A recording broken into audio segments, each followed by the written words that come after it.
पाकिस्तान में जैसे कि हम जानते हैं कि इमरान खान की सरकार गिर चुकी है और वहां पर ऑपोजिशन पार्टीज ने मिलकर सत्ता संभाल ली है। और पाकिस्तान में ये रजीम चेंज जो हुआ है, जो सरकार चेंज हुई है, उसके साथ ही एक और बातचीत शुरू हो गई है कि क्या दोबारा से पाकिस्तान और भारत के बीच में कोई सुलह सफाई की कोशिश होगी, क्या कोई ट्रेड टॉक्स हो सकती हैं, क्या बागा से दोबारा जो है ट्रेड रूट खुल सकता है क्या, जिससे हज़ारों लाखों जो ट्रक ड्राइवर हैं, ट्रक मालिक हैं, ढाबा ओनर हैं, कुली हैं, व्यापारी हैं, उनको बहुत सारा काम मिला था दोनों साइड में, जो कि पिछले कुछ सालों में जब रिश्ते ज़्यादा ख़राब हो गए दोनों देशों में, तो वो व्यापार जो था, जो लैंड के ज़रिए व्यापार होता था, जो बागा बॉर्डर से व्यापार होता था पंजाब के, वो बंद कर दिया गया था। इसके ऊपर तो आने वाले दिनों में पता चलेगा, लेकिन मैं यहाँ पर आपको बता दूँ कि 10,000 टन बागा बॉर्डर से जो गेहूं है वो पाकिस्तान के रूट से होकर दूसरे देश को गया है हाल ही में, पिछले महीने। और पाकिस्तान ने इजाज़त दे दी है 2 महीनों की कि वहां से माल जा सकता है। ये कौन सा माल है, किसको ये माल पहुंच रहा है, जबकि दोनों देशों के अंदर जो है ट्रेड की मनाही है और बागा बॉर्डर ट्रेड के लिए बंद है। तो फिर ये ट्रक जो है माल लेकर, हज़ारों टन जो गेहूं लेकर, वो कहां पर जा रहे हैं, बताऊंगा ये दिलचस्प जानकारी आज की इस खास ग्राउंड रिपोर्ट में एक छोटे से कमर्शियल के बाद। आपकी गाड़ी के लिए भरोसे वाला वाहन बीमा सिर्फ और सिर्फ ट्रांसपोर्ट मॉल ऐप पर मिलेगा। ट्रांसपोर्ट मॉल ऐप के बीमा सेक्शन में जाएं, वाहन सूची में अपनी गाड़ियों के नंबर डालें या फिर 90-831 पर अपने गाड़ियों के नंबर व्हाट्सएप कर दें। आप भरोसा कर सकते हैं हम पर। ट्रांसपोर्ट टीवी पर आपका स्वागत है दोस्तों, मैं हूं मनिंदर सिंह और आप देख रहे हैं ग्राउंड रिपोर्ट। जैसे कि मैंने पहले कहा कि काफ़ी पाकिस्तान के साथ शुरू से ही जितने भी देश के हालात ख़राब रहे हों, जंगें भी हुई हैं पाकिस्तान के साथ, लेकिन जैसे ही मामला थोड़ा ठंडा होता है तो दोनों देशों के दरमियान ट्रेड शुरू हो जाता है, चाहे वो हवा के ज़रिए हो, चाहे वो लैंड के ज़रिए हो, ट्रेड चलता रहता है। लेकिन पिछले कुछ सालों से ट्रेड बंद है क्योंकि रिश्ते दोनों देशों के बीच में ठीक नहीं हैं और सरकारों ने शायद दोनों साइड से तय किया कि हमें ट्रेड आपस में नहीं करना। लेकिन हाल ही में जैसे मैंने कहा कि हज़ारों ट्रक बागा के ज़रिए, बागा बॉर्डर जो पंजाब का है अमृतसर के पास में, जो पाकिस्तान के साथ लगता है, वहाँ से हज़ारों टन गेहूँ जा रहा है।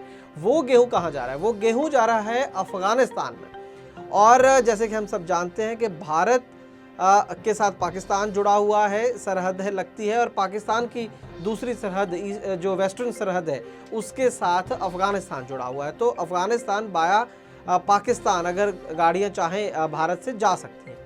अफ़गानिस्तान में भी हाल ही में पिछले साल अगस्त 2021 में रजीम चेंज हुआ है। वहाँ पर पहले अमेरिकन फोर्सेस काबिज थी, अमेरिका की सरपरस्ती वाली सरकार थी, लेकिन अमेरिका के जाते ही वहाँ पर तालिबान ने कब्जा कर लिया है और उसके बाद बहुत सारी ट्रेड सैंक्शंस अफ़गानिस्तान के ऊपर लग गई हैं। वहाँ पर हालात इस समय भुखमरी के हैं, लेकिन बहुत सारे देश हैं जो अफ़गानिस्तान की मदद कर रहे हैं, वहाँ पर खाने पीने की चीज़ें उनको मुहैया कराने की कोशिश कर रहे हैं और एक वर्ल्ड फूड प्रोग्राम चल रहा है, उसके तहत ये सब देश जो है वो अफ़गानिस्तान की मदद कर रहे हैं और उनमें से भारत भी एक है। जी हाँ, अब भारत ने प्रॉमिस किया पिछले साल कि हम 50,000 टन गेहूँ, कनक जैसे पंजाबी में बोल देते हैं, 50,000 टन गेहूँ और साथ में कुछ लाइफ सेविंग मेडिसिन, कुछ बहुत ज़रूरी दवाएं भी अफ़गानिस्तान को मदद के रूप में देंगे। लेकिन 50,000 टन जो गेहूँ है वो इतना ज़्यादा है कि उसे आप बाया एयर नहीं भेज सकते हैं, बहुत महंगा पड़ेगा। एक तो आप फ्री में दे रहे हैं, एक तो आप किसी की हेल्प कर रहे हैं, ऊपर से इतना बड़ा खर्चा भी नहीं किया जा सकता। अब अकेले नहीं हैं आप, देश की पहली ट्रांसपोर्ट हेल्पलाइन आ चुकी है ट्रांसपोर्ट मॉल ऐप पर, अभी डाउनलोड करें। तो पिछले साल मदद का गारंटी देने के बाद भी वर्ल्ड फूड प्रोग्राम के तहत ये इसको इम्प्लीमेंट नहीं किया जा सका। उसके कारण ये थे कि पाकिस्तान के साथ संबंध इंडिया के ठीक नहीं है, क्योंकि यही एक सबसे शॉर्टकट रूट है कि बाया ट्रक जो है और बाया बागा बॉर्डर भारत से पाकिस्तान और पाकिस्तान से सीधा अफ़गानिस्तान में ट्रक गेहूँ लेके चले जाएं। लेकिन बातचीत में ही कई महीने लग गए और उसके बाद तय ये हुआ कि भारत के FCI के जो गोडाउन है वहाँ से ट्रक चलेंगे, लेकिन वो बागा बॉर्डर पर ही रुक जाएंगे।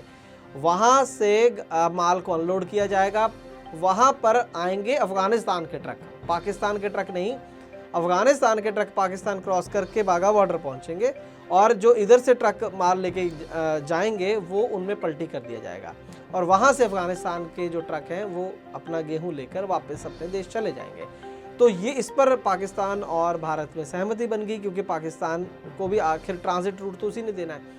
तो वो जब सहमति बनी तो 1 महीने का टाइम तय किया गया, लेकिन फरवरी और मार्च के बीच में सिर्फ 10,000 टन गेहूं ही इस रूट और इस प्रोग्राम के तहत वहां पर पहुंचाया जा सका। अभी भी 40,000 टन गेहूं जाना है, तो उसको लेकर बातचीत चल रही थी। और हाल ही में पाकिस्तान सरकार जो नई बनी है उन्होंने इजाज़त दे दी है, 2 महीने का टाइम और दे दिया है भारत और अफगानिस्तान को कि आप उसका रूट यूज़ करके जो गेहूं है बाकी का जो भी देना चाहते हैं अफगानिस्तान को वो वहां पर भेज सकते हैं। यही जो अरेंजमेंट हुआ, चाहे वो अफगानिस्तान की मदद को लेके हुआ, लेकिन भारत और पाकिस्तान टेबल पर बैठे और ये बातचीत हुई और पाकिस्तान इस बात को लेकर माना।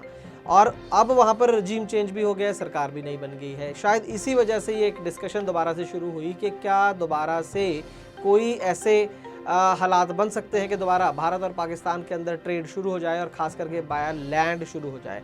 क्योंकि अगर ज़मीन के रास्ते और बाघा बॉर्डर के ज़रिए ये जो दोबारा से ट्रेड शुरू होता है तो ट्रांसपोर्ट इंडस्ट्री के लिए, कम से कम देश की इकोनॉमीज़ के लिए तो अच्छा है ही, लेकिन जो ट्रांसपोर्ट सेक्टर है उसके जो चालक हैं, चाहे मालिक हैं, चाहे खलासी हैं, चाहे ढाबे वाले हैं, जो भी इकोसिस्टम लोग जो साथ जुड़े हुए हैं, व्यापारी हैं, सबको बहुत ज़्यादा इससे पहले भी फ़ायदा हो रहा था और अब भी हो सकता है। लेकिन ये फैसला लेना है भारत की सरकार ने और पाकिस्तान की सरकार ने। देखेंगे आने वाले दिनों में क्या ये चीज़ प्रायोरिटी लेती है, क्या इसके ऊपर भारत और पाकिस्तान बातचीत करेंगे या यूं ही जो तनाव है वो बना रहेगा। आपको क्या लगता है कि ये ट्रेड रूट खुलना चाहिए या नहीं खुलना चाहिए? आप अपनी राय ज़रूर दीजिएगा। ट्रांसपोर्ट टीवी देखने के लिए बहुत बहुत शुक्रिया। ओ गड्डी जांदी है छलांगा मार दी। ओ बंटी, ये डीजल, ये इंजन ऑयल कहाँ से आए? भाई ट्रांसपोर्ट टीवी देखने से। पर मैं तो हर रोज 2 घंटे ट्रांसपोर्ट टीवी देखता हूँ, मुझे तो कोई गिफ्ट नहीं मिला। भाई मैं समझ गया, तू ट्रांसपोर्ट टीवी देखता है यूट्यूब से या फेसबुक पर। मैं ट्रांसपोर्ट टीवी देखता हूँ ट्रांसपोर्ट मॉल ऐप पर, जहाँ पर ट्रांसपोर्ट टीवी देखने से मिलता है फ्री डीजल और मिलता है इंजन ऑयल। अरे वाह, मैं भी डाउनलोड करता हूँ ट्रांसपोर्ट मॉल ऐप और इसी में देखूंगा ट्रांसपोर्ट टीवी, यानी खबरें भी और इनाम भी। हाँ, ट्रांसपोर्ट टीवी देखना मतलब जानकारी भी, लाभकारी भी।